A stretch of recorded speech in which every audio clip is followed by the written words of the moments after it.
Hello दोस्तों, क्या हाल है। कुलदीप राजस्थान चैनल पर JVVNL की क्लास की अगली सीरीज का क्वेश्चन नंबर 41 है। स्क्विरल केज इंडक्शन मोटर के बारे में निम्नलिखित में से कौन सा कथन सही नहीं है। बताओ दोस्तों, इसका आंसर क्या होगा। इसका आंसर होगा ए। रोटर के स्लॉट समांतर हैं। यह जो है यह गलत है। रोटर के स्लॉट समांतर नहीं होते हैं। स्क्विरल केज इंडक्शन मोटर के थोड़े तिरछे होते हैं। बाकी स्क्विरल केज इंडक्शन मोटर के बारे में सभी कथन सही हैं। रोटर को अंत में स्थायी रूप से छोटा कर दिया जाता है, बिल्कुल सही है। रोटर प्रतिरोध स्टार्टर का उपयोग नहीं किया जाता है, बिल्कुल सही है। बाहरी प्रतिरोध जोड़ने की कोई संभावना नहीं है। बाकी सब सही है। ए ऑप्शन गलत है स्क्विरल केज इंडक्शन मोटर के लिए, इसलिए इसका आंसर होगा ए। क्वेश्चन नंबर 41 दोस्तों, क्वेश्चन नंबर 41 है। डीप बार इंडक्शन मोटर में स्किन प्रभाव अधिकतम होता है जब रोटर। बताओ दोस्तों, इसका आंसर क्या होगा। इसका आंसर होगा स्टैंड स्टील पर होता है। जब रोटर स्टैंड स्टील पर होता है, यानी ए। स्टैंड स्टील का मतलब है जब रोटर रुका हुआ होता है, क्योंकि जब रोटर रुका हुआ होता है तब रोटर की फ्रीक्वेंसी सप्लाई फ्रीक्वेंसी के बराबर होती है और स्किन इफेक्ट फ्रीक्वेंसी पे डिपेंड करता है। इसलिए दोस्तों, डीप बार इंडक्शन मोटर में स्किन प्रभाव अधिकतम होगा जब रोटर स्टैंड स्टील पर होगा।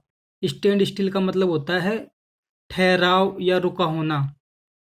क्वेश्चन नंबर 43 दोस्तों, क्वेश्चन नंबर 43 में पूछा गया है। इंडक्शन मोटर के स्टेटर फ्रेम में सिलिकॉन स्टील के टुकड़े आमतौर पर कितनी मोटाई के साथ होते हैं। बताओ दोस्तों, इसका आंसर क्या होगा। इसका आंसर होगा 0.5 मिलीमीटर, यानी 0.5 mm। जो सिलिकॉन स्टील के टुकड़े होते हैं इंडक्शन मोटर के स्टेटर के लिए, उनकी मोटाई 0.5 mm या मिलीमीटर होती है। अगला क्वेश्चन अपना क्वेश्चन नंबर 44 में पूछा गया है दोस्तों। यदि डीसी मोटर का घुमावदार क्षेत्र मतलब फील्ड वाइंडिंग को उल्टा होता है तो मोटर। बताओ दोस्तों, इसका आंसर क्या होगा। इसका आंसर होगा सी, विपरीत दिशा में चलता है। यदि डीसी मोटर की फील्ड वाइंडिंग के टर्मिनल बदल दें या आर्मेचर वाइंडिंग के टर्मिनल बदल दें तो डीसी मोटर के रोटेशन की दिशा चेंज हो जाती है। लेकिन दोस्तों, एक बात जरूर ध्यान रखना, फील्ड वाइंडिंग और आर्मेचर वाइंडिंग दोनों के टर्मिनल एक साथ बदलने पर डीसी मोटर की स्पीड चेंज नहीं होती है। क्वेश्चन नंबर 45 में पूछा गया है। 72 कॉइल्स वाले डीसी मशीनों के लिए कम्यूटेटर सेगमेंट की संख्या कितनी होगी। तो दोस्तों बताओ, इसका आंसर क्या होगा। इसका आंसर होगा सी, 72। ध्यान रखना दोस्तों, डीसी मशीन में जितनी कॉइलों की संख्या होगी कम्यूटेटर की सेगमेंट की संख्या भी उतनी ही होगी। जितने कॉइलों की संख्या होगी कम्यूटेटर की सेगमेंट की संख्या भी उतनी ही होगी। ठीक है दोस्तों। अगला क्वेश्चन है 46। इसमें अपने से पूछा गया है। यदि DC shunt generator 9 ampere per 1.8 kilowatt का लोड प्रदान करता है और शंट करंट 1 एम्पियर है तो आर्मेचर करंट कितनी होगी। बताओ दोस्तों, इसका आंसर क्या होगा। इसका आंसर होगा दोस्तों डी, 10 एम्पियर। यह न्यूमेरिकल क्वेश्चन है, मैं आपको इसका हल दिखाता हूं। दोस्तों, इसका हल है, अपने को क्वेश्चन में दिया गया है लोड करंट बराबर 9 एम्पियर, शंट करंट बराबर 1 एम्पियर, और अपने से पूछा गया है आर्मेचर करंट कितनी होगी। तो दोस्तों आर्मेचर करंट ज्ञात करने का फॉर्मूला होता है आर्मेचर करंट बराबर लोड करंट प्लस में शंट करंट। तो होगा आर्मेचर करंट बराबर 9 एम्पियर प्लस 1 एम्पियर, तो आर्मेचर करंट का मान आएगा 10 एम्पियर। इस हिसाब से दोस्तों 46 क्वेश्चन का आंसर होगा डी, 10 एम्पियर। ठीक है दोस्तों। अगला क्वेश्चन है दोस्तों अपना 47। इसमें पूछा गया है अपने से सिंक्रोनाइजेशन चलने वाली पावर सिस्टम वाले अल्टरनेटर के लिए निम्न में से किस पैरामीटर से मेल खाने की प्रक्रिया है। तो बताओ दोस्तों इसका आंसर क्या होगा। इसका आंसर होगा ई, इन सब। जब अल्टरनेटर को सिंक्रोनाइजेशन पर चलाते हैं तो अल्टरनेटर के voltage, frequency, phase angle, phase sequence ये सब सही होने चाहिए। अब मैं आपको इसकी डिटेल दिखाता हूँ। देखो दोस्तों अल्टरनेटर के सिंक्रोनाइजेशन के लिए आवश्यक शर्तें। नंबर 1, इनकमिंग मशीन का टर्मिनल वोल्टेज रनिंग मशीन के टर्मिनल वोल्टेज के बराबर होना चाहिए। नंबर 2, दोनों अल्टरनेटर्स की फ्रीक्वेंसी समान होनी चाहिए। नंबर 3, इनकमिंग मशीन का फेज सीक्वेंस रनिंग मशीन के समान होना चाहिए। नंबर 4, दोनों अल्टरनेटर्स का फेज कोण समान होना चाहिए। दोस्तों अगला क्वेश्चन है क्वेश्चन नंबर 48। गतिशील रूप से प्रेरित ईएमएफ के सिद्धांत का उपयोग किसमें होता है। बताओ दोस्तों इसका आंसर क्या होगा। तो दोस्तों इसका आंसर होगा बी, जनरेटर में गतिशील रूप से प्रेरित ईएमएफ का सिद्धांत का उपयोग किया जाता है और स्थैतिक रूप से प्रेरित ईएमएफ का सिद्धांत का उपयोग दोस्तों ट्रांसफार्मर में किया जाता है। अगला क्वेश्चन है दोस्तों 49 क्वेश्चन में अपने से पूछा गया है ड्रम प्रकार के डीसी आर्मेचर वाइंडिंग में कॉइल साइड के संदर्भ में बैक पिच और फ्रंट पिच कैसी होनी चाहिए। तो दोस्तों इसका आंसर बताओ क्या होगा। इसका आंसर होगा सी, दोनों विषम होनी चाहिए। यह जो ड्रम प्रकार का डीसी आर्मेचर है ये डीसी मोटर में यूज किया जाता है और इसमें बैक पिच और फ्रंट पिच दोनों विषम होनी चाहिए। अगला क्वेश्चन है दोस्तों अपने क्वेश्चन नंबर 40। क्वेश्चन नंबर 40 में अपने से पूछा गया है डीसी मशीन के आर्मेचर एमएमएफ को किस वेवफॉर्म के रूप में अनुमानित किया जाता है। तो बताओ दोस्तों इसका आंसर क्या होगा। इसका आंसर होगा सी, त्रिकोणीय वेवफॉर्म के रूप में। डीसी मशीन के आर्मेचर में जो एमएमएफ होता है उसकी वेवफॉर्म की आकृति त्रिकोणीय होती है। एमएमएफ का फुल फॉर्म होता है magnetic motive force. Question number 41। किन जनरेटरों के संतोषजनक समानांतर ऑपरेशन के लिए इक्वलाइजर बार होना अनिवार्य है।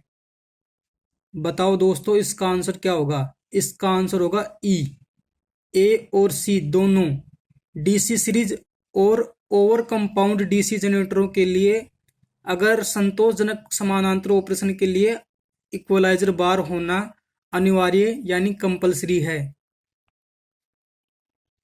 क्वेश्चन नंबर 52 इसमें अपने से पूछा गया है एक शेडेड पोल मोटर में शेडिंग कॉइल का इस्तेमाल क्यों किया जाता है। तो बताओ दोस्तों इसका आंसर क्या होगा। इसका आंसर होगा सी, शेडेड पोल मोटर में शेडिंग कॉइल का इस्तेमाल घूमने वाला चुंबकीय फील्ड उत्पन्न करने के लिए किया जाता है। अब मैं आपको शेडेड पोल मोटर की डिटेल दिखाता हूं। शेडेड पोल मोटर प्राय 3 वाट से 125 वाट क्षमता में बनाई जाती है। शेडेड पोल मोटर का स्टार्टिंग टॉर्क बहुत कम होता है। शेडेड पोल मोटर सरल बनावट के कारण शेडेड पोल मोटर का मूल्य कम होता है। इनकी दक्षता बहुत कम 5% से 35% तक होती है।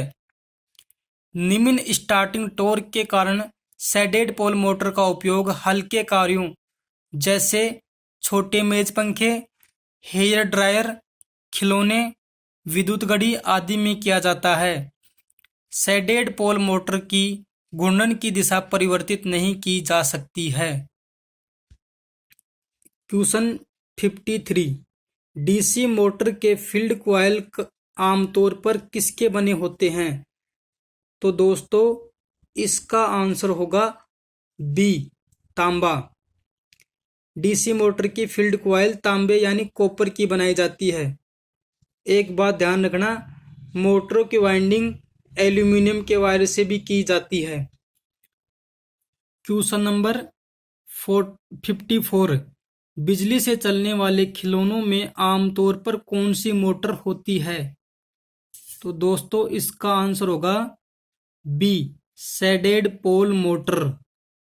अभी थोड़ी देर पहले मैंने आपको शैडेड पोल मोटर की डिटेल दिखाई थी। Question number 55, capacitor start induction run में मुख्य और सहायक वाइंडिंग को कितने डिग्री पर रखा जाता है? तो मेन वाइंडिंग और एक्सिलरी वाइंडिंग को दोस्तों 90 डिग्री यानी कि 90 इलेक्ट्रिक डिग्री दूर रखा जाता है। तो दोस्तों 55 का आंसर होगा डी। क्वेश्चन नंबर 56 में अपने से पूछा गया है, इनमें से किस में उभरे हुए सैलिएंट पोल का इस्तेमाल किया जाता है? तो इसका आंसर होगा डी, शैडेड पोल मोटर में सैलिएंट पोल का इस्तेमाल किया जाता है। क्वेश्चन नंबर 57, रोटर शाफ्ट को मदद करने के लिए इस्तेमाल होने वाले बेरिंग आमतौर पर कैसे होते हैं? तो रोटर शाफ्ट के लिए जो बेरिंग इस्तेमाल किए जाते हैं वो बॉल बेरिंग होते हैं। 57 क्वेश्चन का आंसर होगा ए। क्वेश्चन नंबर 48, इसमें अपने से पूछा गया है, सीरीज मोटर की प्राइमरी वाइंडिंग कहाँ होती है? तो बताओ दोस्तों इसका आंसर क्या होगा? इसका आंसर होगा सीरीज मोटर की प्राइमरी वाइंडिंग रोटर के निचले हिस्से में होती है। सीरीज मोटर सन 1911 में स्वीडन के वैज्ञानिक के एस सीरीज नामक वैज्ञानिक ने बनाई थी, इसलिए इस मोटर का नाम है सीरीज मोटर। और इसकी प्राइमरी वाइंडिंग रोटर के निचले हिस्से में की जाती है। क्वेश्चन नंबर 59 में पूछा गया है, किसी मोटर में घूमने वाले चुंबकीय फील्ड की रफ्तार को क्या कहा जाता है? तो इसका आंसर होगा बी, सिंक्रोनस स्पीड। किसी मोटर में घूमने वाले चुंबकीय फील्ड की रफ्तार को सिंक्रोनस स्पीड कहा जाता है। दोस्तों मैं जो यह पेपर आपको हल करवा रहा हूँ यह JVVNL का 2018 का टेक्निकल हेल्पर का पेपर है, जो भविष्य में बिजली बोर्ड में आने वाली वैकेंसियों के लिए आपके लिए काफ़ी लाभदायक होगा और पेपर को पास करवाने में काफ़ी हेल्प करेगा।